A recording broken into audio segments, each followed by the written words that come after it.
Fala pessoal, beleza? Mais um fechamento de mercado no ar, meu nome é Rafael.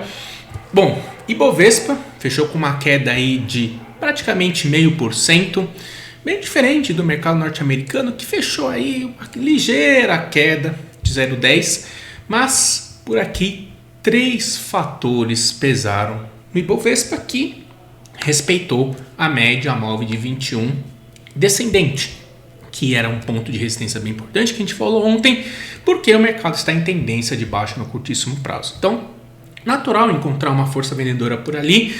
O importante vai ser esse pullback na semana que vem. Mas vamos falar dos 3 fatores que derrubaram o mercado. O primeiro, isso acabou influenciando aí as bolsas pelo mundo, foi o forte relatório de emprego nos Estados Unidos.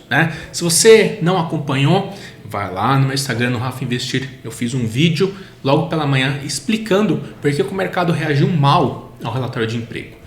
E o que aconteceu? No payroll, foram registrados em junho a criação de 372 mil vagas de trabalho nos Estados Unidos. E o mercado está esperando 250 mil. Então, é uma economia ainda pujante. A economia segue firme e forte. E outro dado importante era a questão da taxa de desemprego. Ela vem em 3,6, em linha com o esperado. Então, a gente tem uma mistura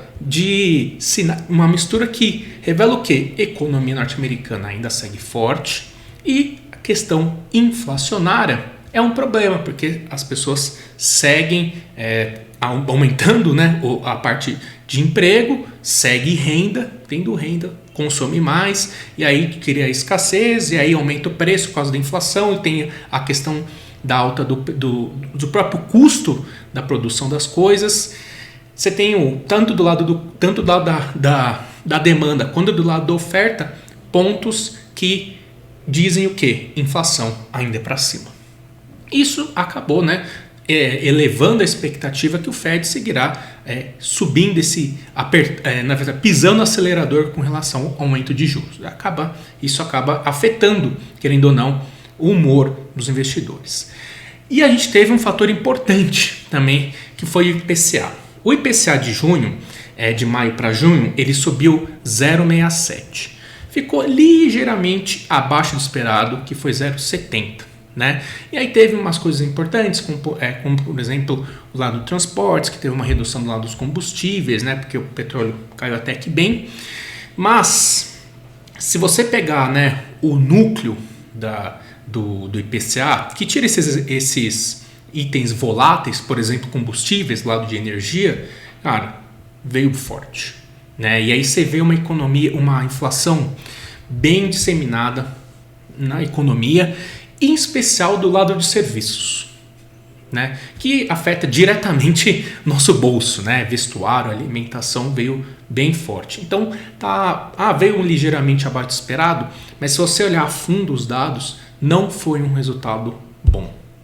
E aí acabou pegando no mercado, as taxas de juros seguem, a curva de juros segue em alta e tá muito difícil que a Selic não vai chegar nos 13,75 na reunião de 2 de agosto. O mercado estava brigando ali no 13,25, agora já colocou na curva 13,75. E esse resultado de inflação sinaliza o quê? Que o Copom vai ter que manter essa taxa de juros alta por um bom tempo. E, por enquanto, ainda é muito cedo para a gente falar que coloca em xeque a tese que a Selic pode cair no final de 2023, porque tem muito chão para chegar lá. Mas que perdeu força essa tese com o dado de hoje, perdeu bastante. E o que preocupa é que está bem disseminada a inflação, é uma economia pressionada dos preços. Então vai ser complicado ainda esse lado, tanto que a curva de juros segue em alta. E para fechar, o terceiro fator que pressionou o mercado foi o minério de ferro. Minério de ferro pela manhã, lá a gente faz o bom dia mercado, falando como é que está o mercado, abertura e tal. Minério de ferro praticamente estável, junto com todo o mercado na expectativa do payroll. Aí, lá quando abre aqui, fecha lá na China. E quando fecha aqui, abre a China. Os contratos futuros, durante a tarde, reabriram, queda de 4% do contrato futuro de minério de ferro negociado na bolsa da Ilhan. né, com essas preocupações com relação à demanda, com a China podendo aumentar as restrições com relação ao Covid. Então a gente teve dois fatores de aumento de expectativa de juros, relatório de emprego nos Estados Unidos acima do esperado, e aqui o IPCA, e o lado das commodities, que é um ponto importante dentro da composição do Ibovespa, pesando forte, né? Você vê CSN, os Minas fechando bem próximo da mínima, Vale caindo 2,30. Então, esses três fatores bateram no nosso querido Ibovespa. Beleza? Então, vamos lá ver o gráfico? Vamos lá. Cadê? Tá aqui o nosso querido gráfico. A gente falou ontem que o mercado, de fato, né, a nossa tese de compra ali nos 98 mil pontos, por isso que a gente entrou em bancos, tal, confirmou. Mas não era, a gente falou, é um repique, né? Não é, calma, não vamos, né, encher tanto a mão aqui, vamos com calma ir montando as posições se o mercado nos sinalizar um pullback sobre essa região dos 99 e 98. Né? Não vamos comprar um rompimento dos 100 mil pontos. É isso que a gente estava falando ontem. Não tem como comprar um rompimento de 100 mil pontos com teste da média móvel de 21. E tanto que o mercado bateu na média móvel de 21, deixou um candle negativo e a chance agora é voltar justamente para o ponto que a gente tem que ficar muito atento semana que vem. 99 com 98 mil pontos. Se o mercado não ficar acima desse candle aqui, desse 98.720, né, que foi o candle do rompimento desse pivôzinho de alta aqui ontem, se perder esse patamar, deve renovar o momento de baixa no curtíssimo prazo, perder 96 mil pontos e aí rumo aos 94 mil pontos. Então, esse pullback entre 99 e 98 vai ser muito importante. Tanto que, né, qual que é a probabilidade aqui? Pelo esse fundo que foi formado, né, e entrou um pouquinho mais de força compradora, eu acredito que pode segurar por aqui. Nesse momento aqui, eu acredito que pode fazer esse movimento de segurar nesse pullback. E aí, quem sabe a gente ir para os 102 mil pontos, 103, e ali a gente zerar as operações que a gente fez as entradas nesse movimento aí de recuperação que o mercado mostrou sobre os 97, 98 mil pontos entre anteontem e ontem, tá? Então vamos ver como é que vai ser o comportamento. É uma resistência muito importante, porque é o primeiro teste da média móvel de 21 nessa nova tendência de baixa de curtíssimo prazo que foi iniciada. Então deve fazer esse pullback, a gente vai ficar atento e operar conforme o cenário for se desenvolvendo. Beleza? Destaques de queda: setor siderúrgico, né? CSN, Usiminas, voltando aqui para a região chave do papel, que é o 8,20, né? Um ponto extremamente importante, topo rompido aqui lá de 2020. Né? Se você gosta do ativo, enfim, é contra a tendência, né? É muito difícil, mas se você gosta, fica atento a esse 8,20. Vale, indo fechar o gap, né, de R$75. Você está comprado em Vale, olha, presta muita atenção em 73. Se perder R$73, vai iniciar uma tendência de baixa, vai ganhar um viés de baixa no curto prazo, iniciar uma tendência, renovar a tendência de baixa de curtíssimo prazo. E aí, quem sabe, a gente pode ver Vale ali no 70, 67. Aí a gente abre uma oportunidade bem interessante de compra no papel. Para andar, tem que ficar acima do 78. Não tem o que fazer com relação a isso, beleza? Dos bancos, os bancos, por enquanto, por isso que a gente escolheu os bancos, confirmando os sinais de reversão que foram formados. Se a gente olha o semanal, Itaú deixou um sinal de reversão no semanal, Bradesco deixou um sinal de reversão no semanal, que foi uma das nossas entradas, Itaúsa, que foi outra entrada, deixou o sinal de reversão no semanal, confirmando a expectativa de reversão, de um repique, né, desse movimento, e sendo um dos melhores setores para surfar essa possibilidade de recuperação do Ibovespa. Tranquilo? Dos papéis que a gente tá de olho, tá? Equatorial, vamos ficar de olho nesse 22,60, 22,50, vai ser a nossa oportunidade para buscar uma entrada no ativo. VEG, 26,20, R$26 é o ponto que a gente quer comprar o ativo. E do setor de shoppings, que a gente vem falando bastante aqui, eu começo a deixar Iguatemi de novo. Na verdade, o Iguatemi nunca saiu do meu radar, mas eu não conseguia comprar o papel. Eu, assim, olhando agora, deixou um sinal de reversão aqui, né?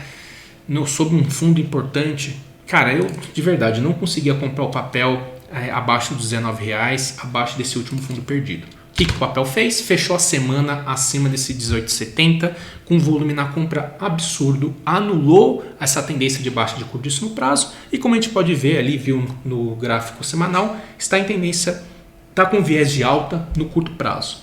Qual que é a ideia aqui? Vai comprar perto do topo? Não, vai esperar o retorno para onde? Para o último topo rompido, que foi o fundo perdido, que agora o fundo que era suporte agora virou, tinha virado resistência, agora virou suporte de novo, que é o 18,70. Voltou para 19, 18,70, mostrou sinal de reversão, a gente tenta buscar essa compra num papel, num setor que está muito interessante, já não é de hoje, e num papel extremamente descontado em relação aos seus pares. Tá? É isso que a gente vai fazer em busca dessa oportunidade. Vamos falar dos destaques de alta? Azul, assim, tá carregando aqui o gráfico, vamos ver como é que foi esse fechamento aqui. Forte volume na compra, né? Qualquer alta aqui é repique, né? Mas está no suporte histórico aqui, está no fundo do Covid praticamente, né? Então, se você quer arriscar alguma coisa, até que, sei lá, Cielo, aqui nesse R$4 eu não consigo buscar compra papel, uma resistência extremamente importante, né? Aqui foi o topo de 2021, não consigo fazer uma entrada.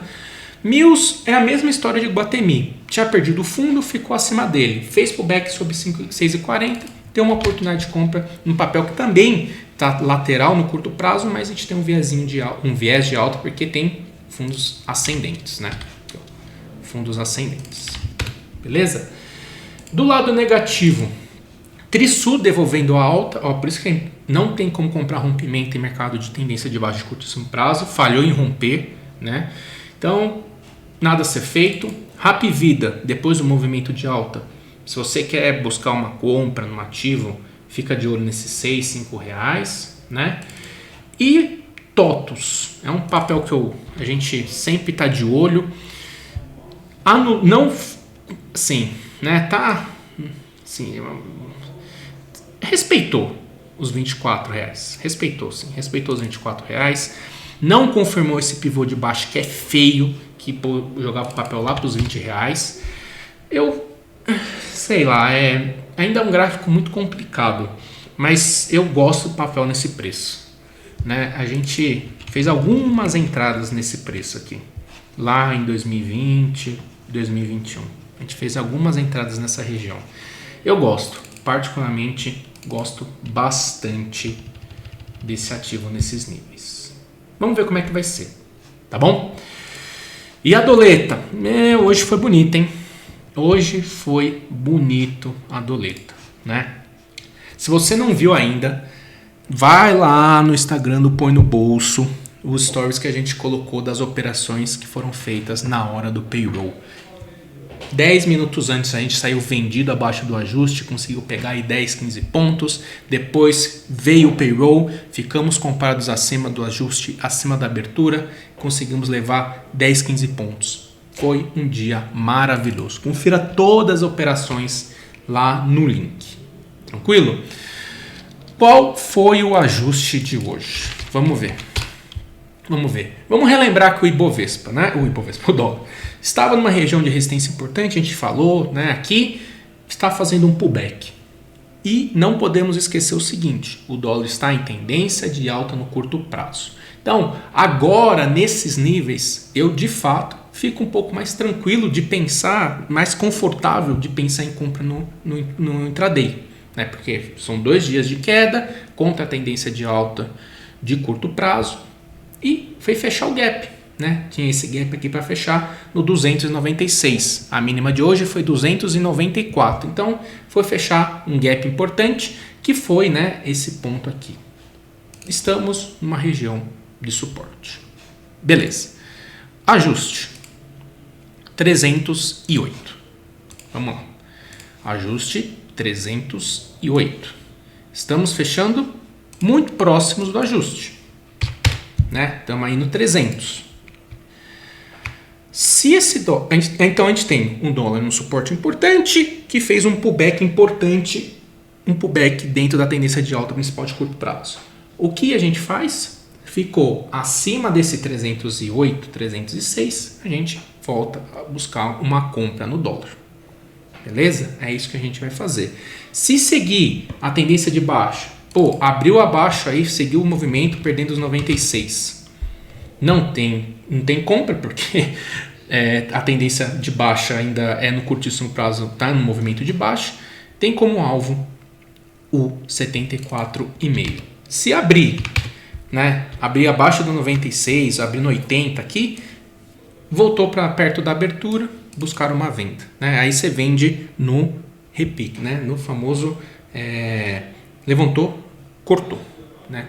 Só não vai me comprar, ficar tentando insistindo na compra aqui abaixo do 96, porque tem um viés de baixa aqui no curtíssimo prazo, como a gente pode ver pelo MACD. O MACD está bem vendido ainda.